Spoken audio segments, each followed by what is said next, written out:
Nichelle was caught me off guard many times because I had not worked with Nichelle on a piece like this and had not seen her in doing work in a drama with the intensity and the range that this story has. So she caught me off guard as well because she plays a range of emotions in this that are very, very intense, and she goes through quite a bit as a character. So I was really pleased to see her do this kind of thing compared to even the original series. I mean, the range of emotions she displays in this and performs in this is far greater, I think, than what she had in even all the years that she was on the original series. She was absolutely amazing to work with.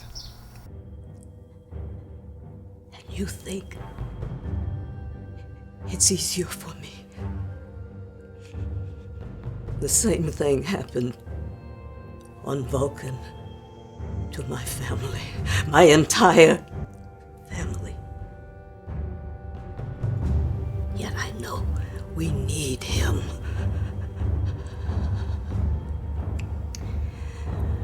We need Harriman. I know it. And you know it. Alan Ruck, consummate professional. I had worked with Alan a long time ago on a project, and it was a Star Trek feature, and he was quite good in that. And so I was very excited when we got a chance to have him on board to do this as well.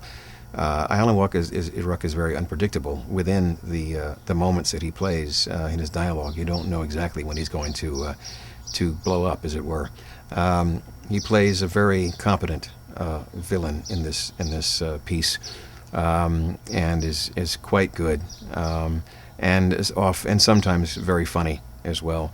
And soft-spoken when you're just talking to him, soft-spoken when he gets on the set and turns that character on. It's really, really unexpected in many cases.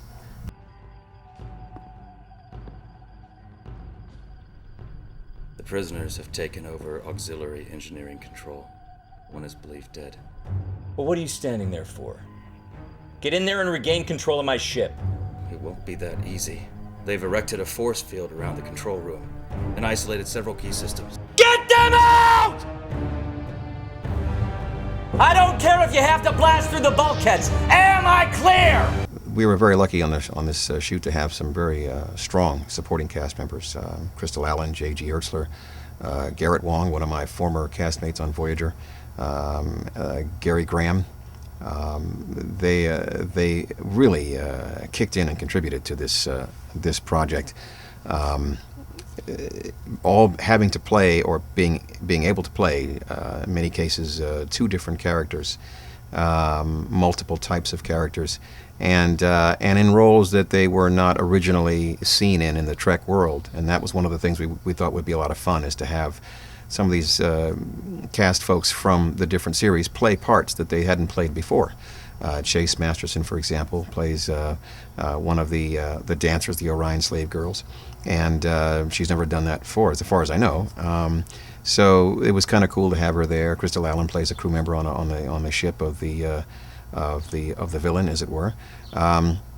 We also had a couple of characters who basically came in at the last minute to help us out to play a couple of roles that were represented in the original series, and we wanted to bring those characters back in the story.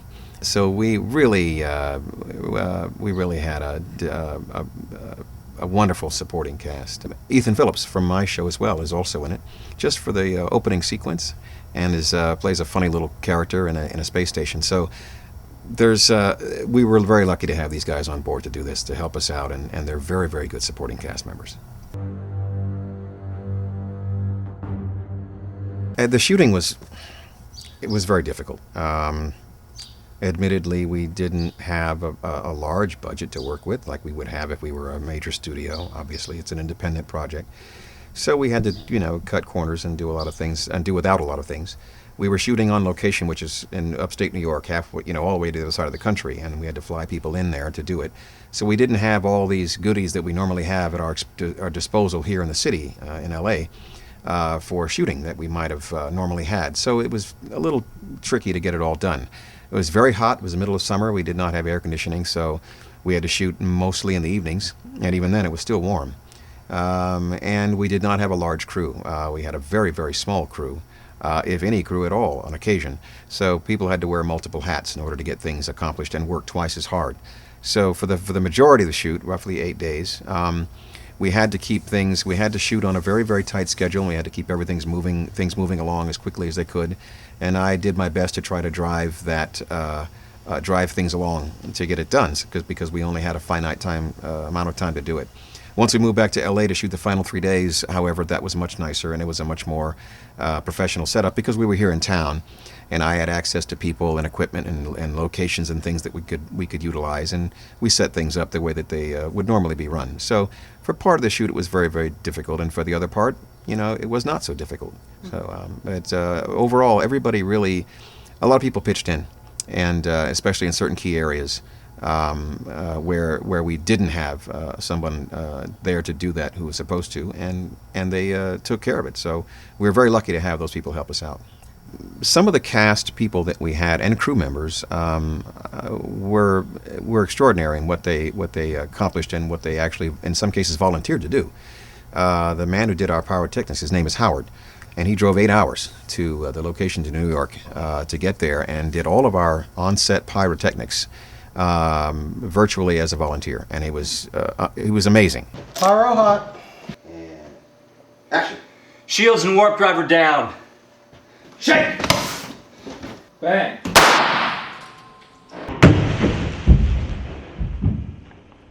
We had a wardrobe person who was not necessarily scheduled to do wardrobe. Her name is Debbie Hartwell. She came in and she put together the costumes for some of our principal characters when we did not have those costumes available in time for shooting.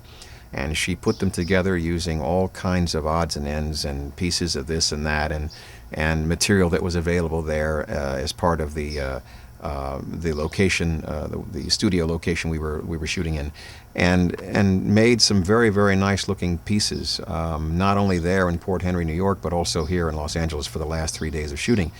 And she coordinated wardrobe that we rented, and also, as I said, designed many of the major principal costumes that you see. So she was wonderful. Wonderful team out of South Dakota. Mark and his team came out of South Dakota to shoot. Camera, Tristan, Toby, these guys were great. They came out and did a lot of work. Some of it was also volunteer or donated, and it brought the sound equipment, camera equipment, and did the shooting, and a lot of the editing as well. So we had several areas in which people. My DP came out from LA. We used to work on Voyager together. He helped us out. So we had a lot of people pitch in and really make this thing happen.